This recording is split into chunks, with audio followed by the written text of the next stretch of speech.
اللہ کی مدد اور فتح قریب ہے۔ میرے دوستوں اور ساتھیوں، جناب عمر کی للکار کی پکار بننا ہے، صلاح الدین کی گویا تمہیں تلوار بننا ہے، تمہیں عثمانی سلطنت کا ایک شاہکار بننا ہے، تمہیں لشکر سے اٹھنا ہے، سپہ سالار بننا ہے۔ میرے دوستوں اور ساتھیوں، بزرگوں، آپ بہت ہی دل جمعی کے ساتھ آپ اس محفل کی سماعت کر رہے ہیں۔ اب میں اپنے مہمان خصوصی مولانا معروف سلفی صاحب کو دعوت دوں گا، جو کہ ایک معروف عالم دین اور مفسر قرآن ہے۔ مولانا مسجد اقصیٰ کی تاریخ قرآن و حدیث کی روشنی میں بیان فرمائیں گے۔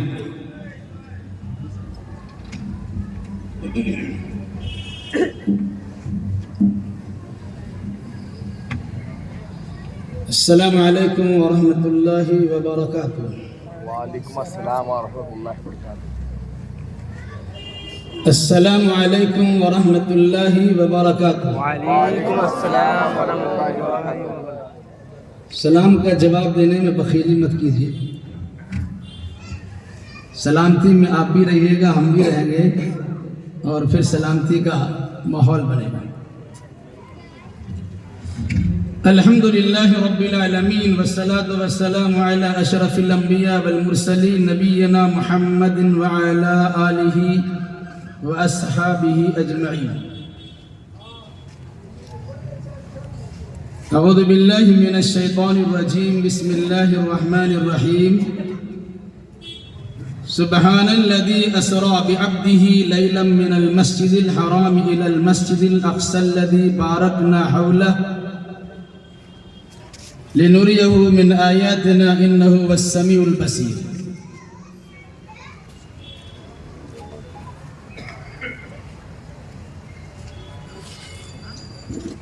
برادران اسلام،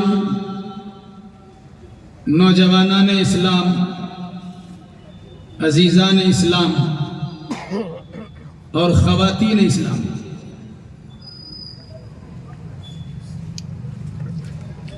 آج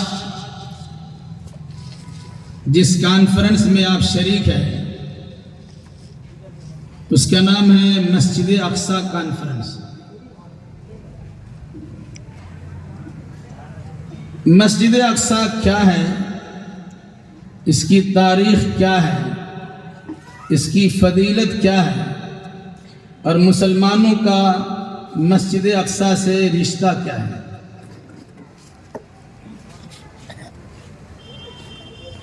بڑی سنجیدگی و متانت کے ساتھ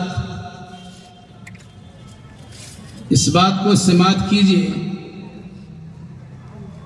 اور مسجد اقصیٰ کی اہمیت کے پیش نظر اس کی حفاظت کی اللہ کی بارگاہ میں خصوصی دعا بھی کیجیے۔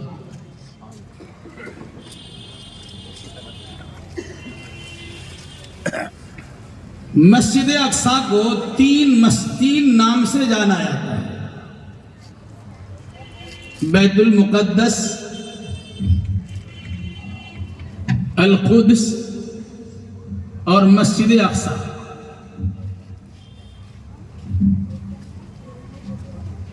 قرآن مجید میں مسجد اقصیٰ نام لیا گیا ہے۔ اس کا ترجمہ سماعت کر لیجئے۔ مسجد اقصیٰ یعنی دور والی مسجد۔ جب دور والی مسجد کا ادب و احترام اتنا ہوگا تو قریب والی مسجدوں کا ادب و احترام کتنا ہونا چاہیے؟ سبحان اللہ۔ ہم دور کی مسجد کے لیے کانفرنس منعقد کرتے ہیں اور اس کی تاریخ اور فضیلت کی سماعت کے لیے اپنا وقت فارغ کر کے اس نام سے ہونے والی کانفرنس میں شرکت کرتے ہیں، تو ہمیں نزدیک کی مسجد کا بھی خاص خیال کرنا چاہیے۔ مسجد اقصی کو مسجد اقصی کیوں کہا جاتا ہے؟ دور والی مسجد کیوں کہا جاتا ہے؟ اللہ کے نبی صلی اللہ علیہ وسلم مکہ المکرمہ میں تھے، مسجد حرام سے اللہ کے نبی صلی اللہ علیہ وسلم کو مسجد اقصی پہنچایا گیا کہ آپ کے گھر سے مسجد حرام قریب ہے اور مسجد حرام یہ آپ کے گھر سے مسجد اقصی بہت دور۔ کتنا دور؟ اس زمانے میں تقریباً 40 دنوں کا سفر ہوتا تھا۔ مکہ سے اگر کوئی جانا چاہے فلسطین، ان کو 40 دن لگتے تھے۔ اس مناسبت سے اسے مسجد اقصی کہا گیا، دور والی مسجد کا۔ معراج کے سلسلے میں 2 سفر کا تذکرہ کیا ہے، ایک زمینی سفر ہے اور ایک فضائی سفر ہے۔ مکہ المکرمہ سے فلسطین یا مسجد حرام سے مسجد اقصی تک کا جو سفر ہوا واقعہ معراج میں، اسے سفر اسراء کہا جاتا ہے۔ اور پھر مسجد اقصی سے جو 7 آسمان کی بلندی اور اللہ کی بارگاہ میں قربت کا جو سفر ہوا، اسے سفر معراج کہا جاتا ہے۔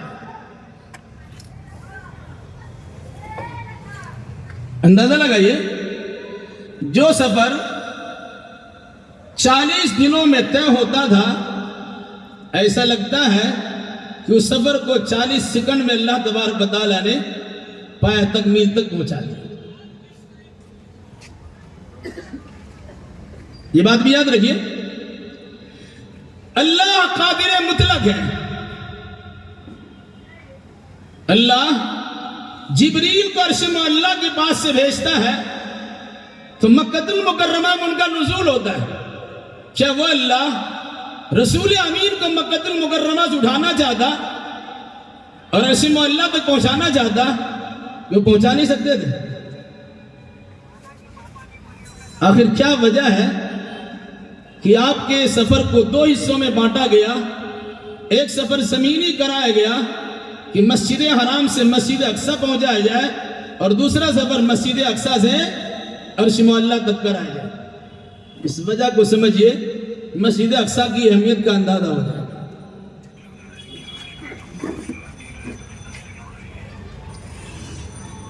مسجد اقصی اب کہہ سکتے ہیں زمینی سفر کی انتہا ہے تو فضائی سفر کی شروعات آغاز ہے۔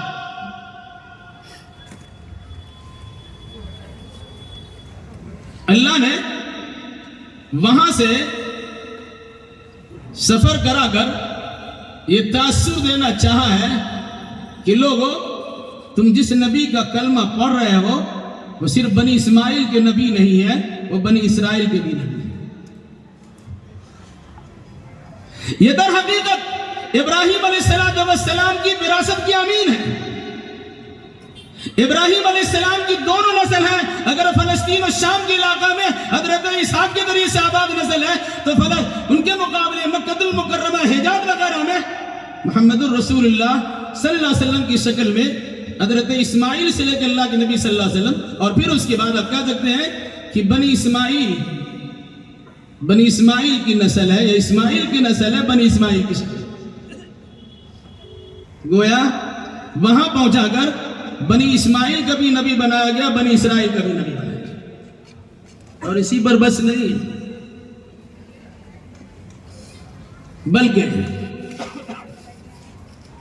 آپ اگر یقین کریں، اور یقین کرنا بھی چاہیے کہ ہمارے ایمان کا حصہ ہے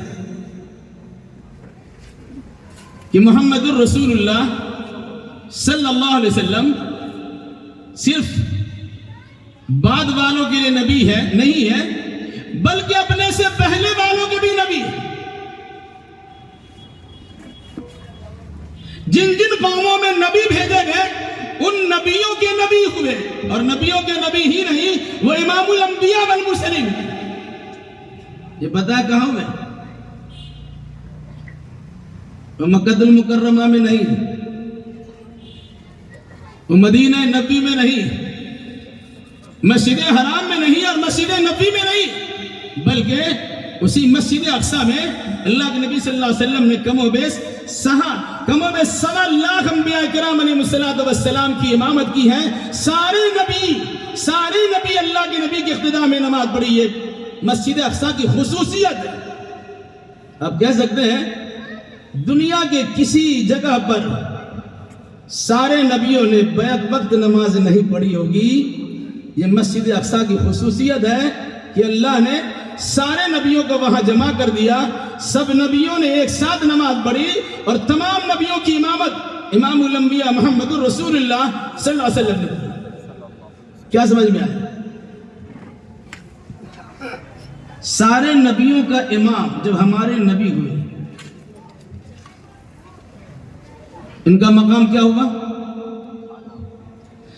ان تمام نبیوں سے کہا گیا تھا کہ اگر تمہارے درمیان تمہاری موجودگی میں، جب تمہاری نبوت کا سکہ چل رہا ہو، تمہارے ماننے والے افراد کثیر تعداد میں موجود ہو، اس وقت میں اگر محمد الرسول اللہ کی بعثت ہو جائے تم کیا کرو گے؟ نبیوں سے اللہ نے وعدہ لیا تھا، قول و قرار لیا تھا۔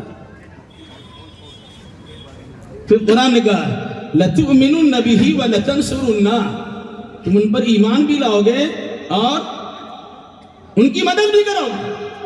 وہ عیسیٰ علیہ السلام کے زمانے میں سے موجود ہیں، وہ ان کے زمانے میں تشریف لانے کا موقع ملا، سارے نبیوں کے سامنے یہ بات رکھی گئی تھی، تو سارے نبیوں کو اللہ تبارک و تعالیٰ نے جمع کر دیا اسی مسجد اقصی میں، اور یہ تاثر دلا دیا کہ تمام نبیوں کے امام محمد الرسول اللہ صلی اللہ علیہ وسلم ہے، اور وہ مقام ملاقات کون ہے؟ وہ مسجد اقصی ہے۔ یہ ہے مسجد اقصی کی فضیلت۔ سبحان اللہ، سبحان اللہ۔ تو رسول آگے بڑھ جائے،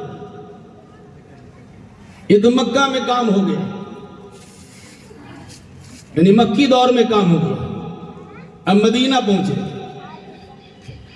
یہ مسجد اقصی 16 یا 17 مہینوں تک اللہ کے نبی صلی اللہ علیہ وسلم نے اسی کی جانب رخ کر کے نماز پڑھا۔ جس طرح ہم کعبۃ اللہ بیت اللہ الحرام کی طرف رخ کر کے نماز پڑھتے ہیں، اسی طرح مدینہ پہنچنے کے بعد اللہ کے نبی صلی اللہ علیہ وسلم نے اسی کا رخ کیا تھا اور اسی کا رخ کر کے نماز پڑھی تھی۔ کہاں؟ مسجد اقصی۔ اہمیت کا اندازہ لگا لیجیے۔ یہ ہمارا قبلہ اول نہیں ہے، وہ ہمارے نبی کا بھی قبلہ اول ہے۔ سبحان اللہ۔ 16-17 مہینے وہاں اس کی طرف کر کے آپ نے نماز پڑھی تھی، لیکن آپ کی خواہش تھی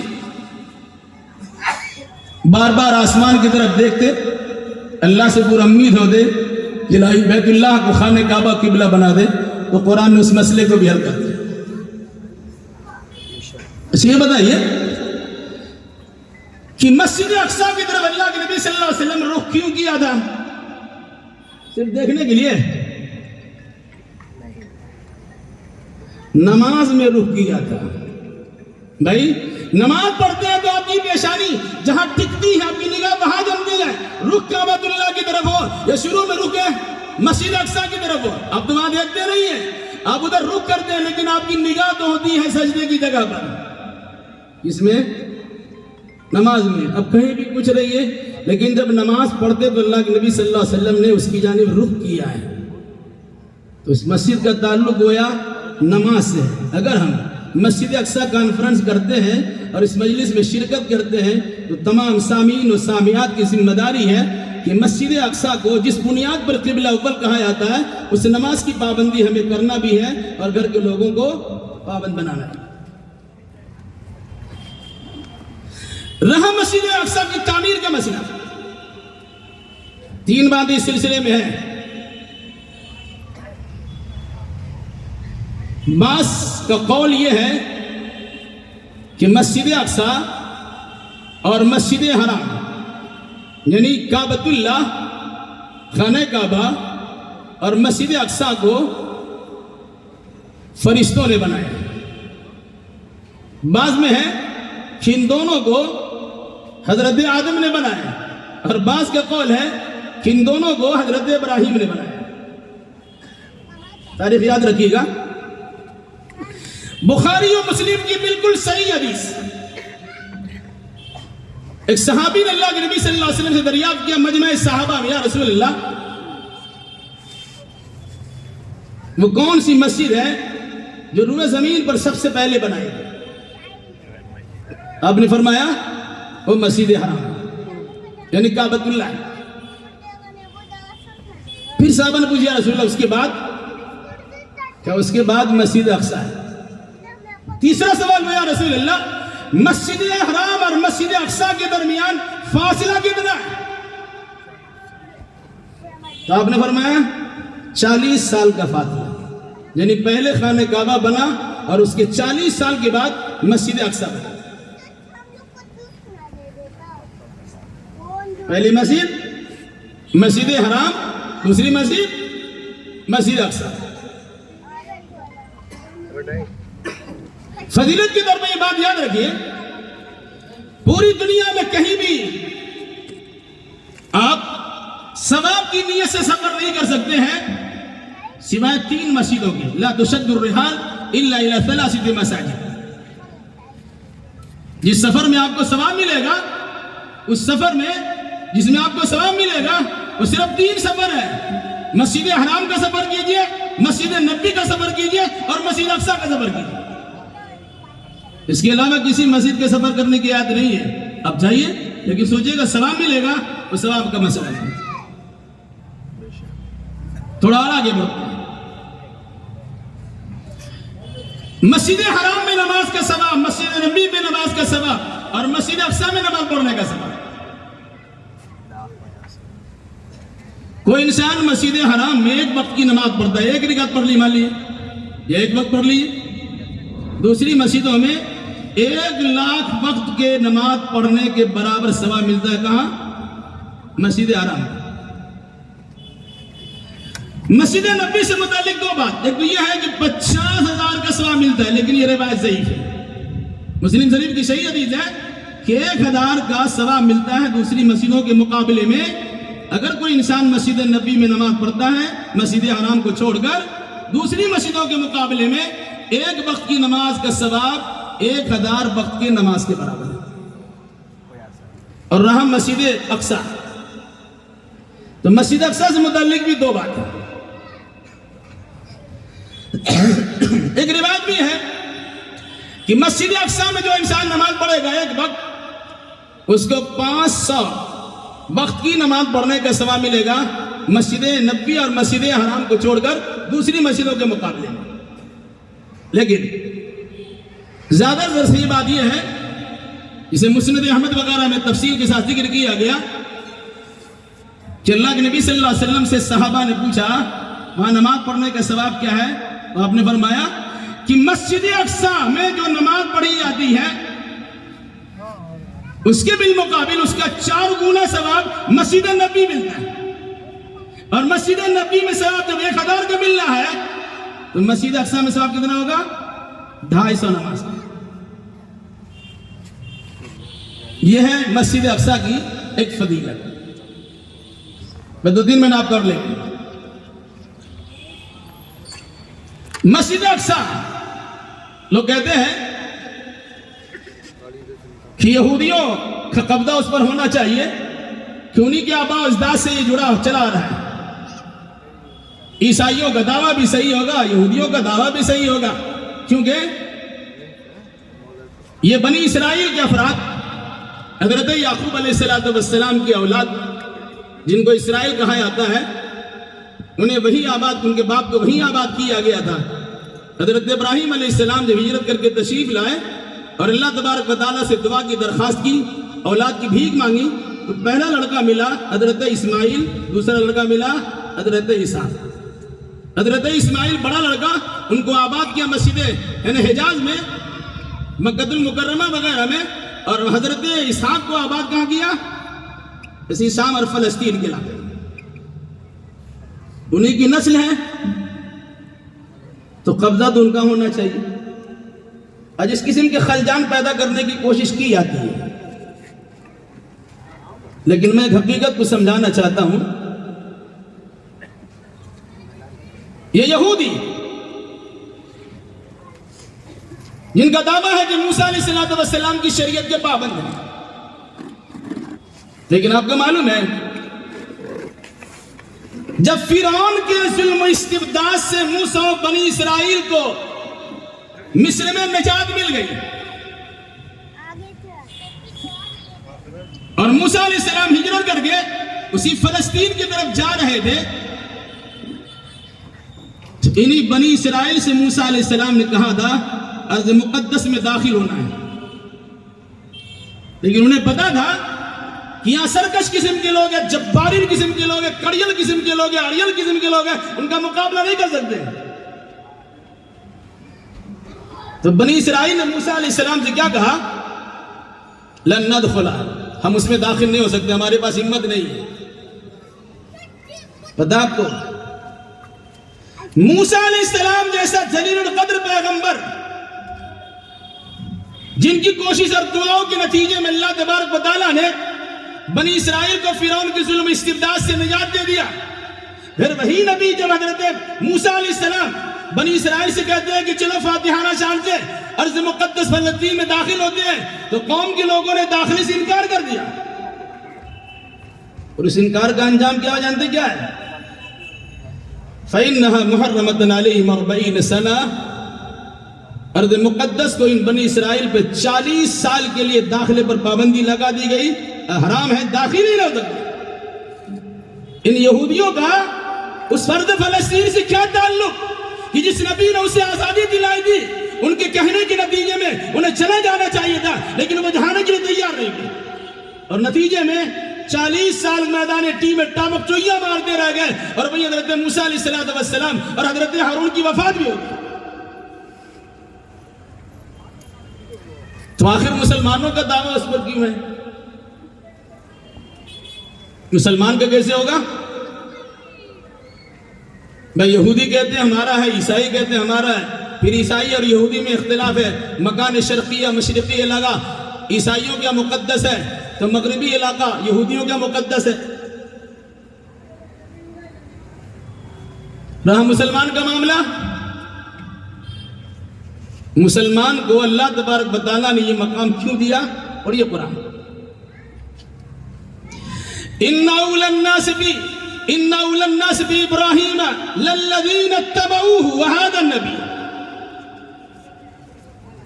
یہ قرآن کا اعلان ہے کہ ابراہیم علیہ السلام کی زیادہ قریبی تو وہ ہے جو ان کی اتباع فرما برداری کرتے ہیں. ان یہودیوں نے نہ حضرت ابراہیم کی بات سنی ہے، نہ حضرت اسحاق کی بات سنی ہے، نہ حضرت یعقوب کی بات سنی ہے، نہ حضرت یوسف کی بات سنی ہے، نہ موسیٰ علیہ السلام کی بات سنی ہے، اور نہ حضرت عیسیٰ علیہ السلام کی بات سنی، بلکہ کہہ لیجئے نہ داؤد کی بات سنی، نہ سلیمان کی بات سنی. پھر کس معنی میں آپ کا رشتہ حضرت ابراہیم علیہ السلام سے ہو گیا کہ ان کی وراثت کے امیر اور جانشین بنے گے؟ کیونکہ اللہ نے محمد الرسول اللہ صلی اللہ علیہ وسلم کو یہ مقام دیا، آپ ان کی اتباع کرتے ہیں. قرآن نے کیا کہا؟ ان اتبع ملت ابراہیم حنیفا وما کان من المشرکین. اے نبی، تمام جہان والوں سے رشتہ ناطہ توڑ لیجئے اور ابراہیم علیہ السلام کی ملت کی پیروی کیجئے، اور آپ نے پیروی کی ہے. اسی بنیاد پر مسجد اقصیٰ سے ہمارا رشتہ یہ جذباتی اور ایمانی ہے، اس بنیاد پر کہ اللہ کے نبی صلی اللہ علیہ وسلم کو اللہ تبارک و تعالیٰ نے یہ وراثت بھی دی ہے. کیوں؟ انبیاء کی وراثت مال و دولت نہیں ہوتی ہے، انبیاء کی وراثت دین و حکمت کی چیز ہوتی ہے، اور یہ حکمت و دین کا گہوارہ ہے ارض فلسطین میں موجود مسجد اقصیٰ. اس مناسبت سے مسلمانوں کا اس پر دعویٰ ہے، اور الحمدللہ اللہ نے اس کے لیے اسباب بھی پیدا کر دیا. اس لیے کسی تاریخ کو یاد رکھیے اور مسجد اقصیٰ کی فضیلت کو سمجھتے ہوئے آپ اس کی عظمت کا گن بھی گائیے، اللہ تبارک و تعالیٰ کا شکر ادا بھی کیجیے، اور ساتھ ساتھ مسجد اقصیٰ کی باز آباد کاری کے لیے، وہاں امن و امان کی بحالی کے لیے، وہاں کی سرزمین پر امن و اطمینان کے بحالی کے لیے اللہ تبارک و تعالیٰ سے دعا بھی کیجیے. اور ساتھ ساتھ فلسطین کے اوپر جو مظالم ڈھائے جاتے ہیں، اسرائیلی مظالم، اسرائیل کے مصنوعات کا بائیکاٹ کیجیے تاکہ ان کا معاشی دیوالیہ پن سے وہ دوچار ہو جائے اور مسلمان امن و سکون کے ساتھ رہے. اقول قولی ھذا واستغفر اللہ لی ولکم ولسائر المسلمین وآخر دعوانا الحمد للہ رب العالمین. السلام علیکم ورحمۃ اللہ وبرکاتہ.